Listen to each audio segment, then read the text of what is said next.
This is Max from Say Anything. You're watching Hit the Scene TV. Ran cold, but I'm coming alive. 1, 2, 3, 4, and 5. Blood ran cold, but I'm coming. Very excited. How's it been? It's been amazing. I mean, all we've had so far is a headlining show in London and then today.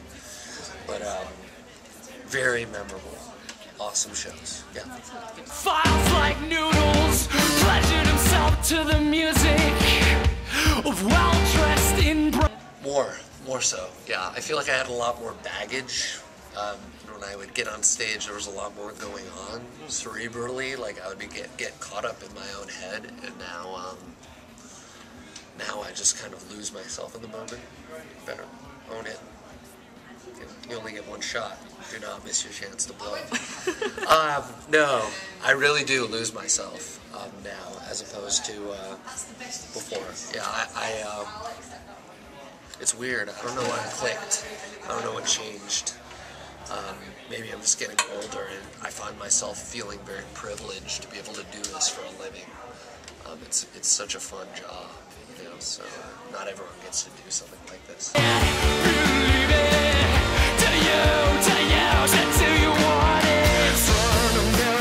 We had recently gotten ourselves off of a major label, and I think we were all trying to make the kind of record that that felt very comfortable and off the cuff. And I think that, you know, the experience of getting in there with a new producer, you know, as much as we've had really great luck with it, and you know, most people tend to be very nice. And, you know, I can't say we've ever had a negative experience, but when you're working with someone you've already worked with, you know,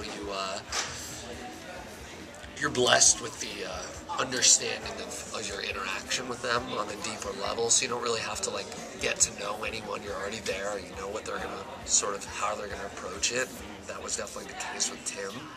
We knew the kind of record he was gonna make, and you know, we also felt that the kind of subject matter and the kind of sonically the way we were going to go about making this record was up his alley, because we were drawing on influences like The Clash and the Rolling Stones, and those are like his favorite bands. So, you know.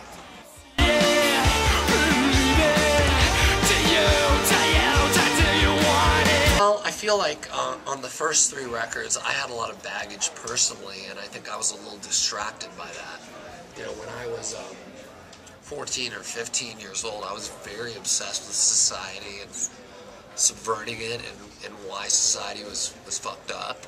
And I think that over time, like, my own personal demons became a little more important, mainly because they were so prevalent, they were so dark, and I was going through so much, you know, really traumatic stuff. And once I kind of got out of that world, I'm happily married, and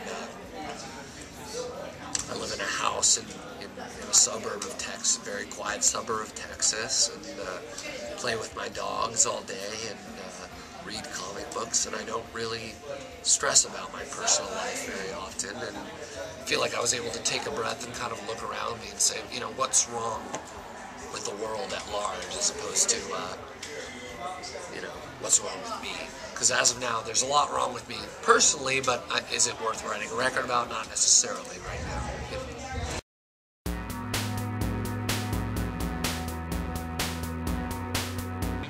Definitely purposefully, you know, we thought it would be funny to name a song after our band, and we've been around for 11 or 12 years now, so it's kind of like, what can we do? You know, like, what can we do that's fun and different? And naming the song after our band was one of them, and the song says the word anything quite a bit within it, and so we thought it would be funny to name the song Say Anything. Yeah. The splendid things I've seen, kill that DJ, clear the floor. It was all from the director, Darren. He's a good friend of ours, and he had mostly done videos for his own band, which is called Mute Math, at the time. And we invited him to do a song for us, and he was really excited about it. His first instinct was to do stop motion. And I think one of the reasons we wanted to do it was that there's a certain awkward quality to our music and to our lyrics, and, you know, acting out every frame of the video is a very awkward thing because, you know, you get a word, you know, anything for you, and I'm having to go,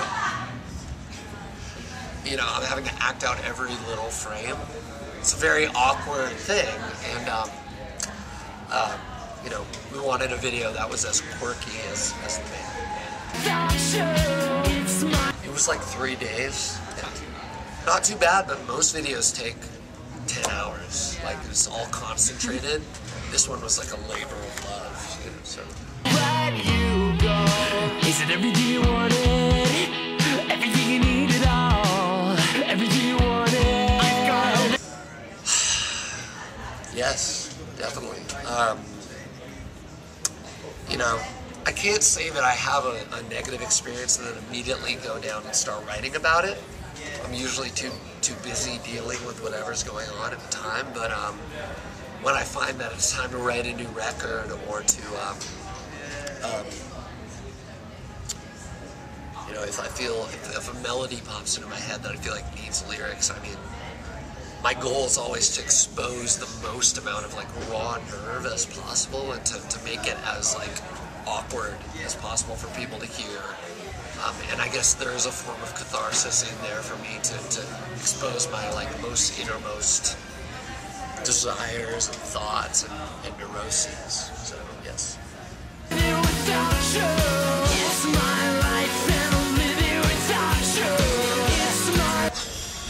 Quite a bit. You know, we actually had a really great experience being on a major label. The guy who worked point with us, the guy who was like assigned to us at the major label, is an amazing guy, and he actually manages our band now. So we never had the kind of experience where they're like classic major label, don't do that, you know, like, you know, it's gotta sell more records, you know. It was never like that, but you can't help but understand when you're on that kind of label that the goal is to sell millions of records. Now we're on a label where the goal is to maintain your fan base and to make a difference and to have a cult sort of like you know, following, and that's success to them, and you know, so they sort of zeroed in on our band, and you know, thank God they understood that going in as opposed to the last label.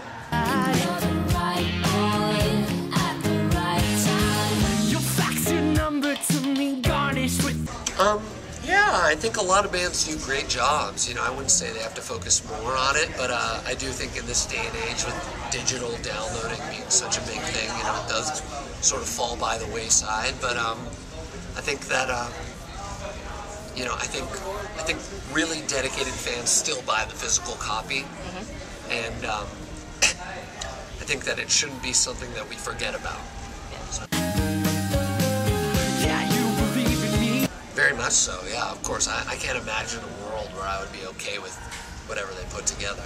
So bad. Come on. It was amazing.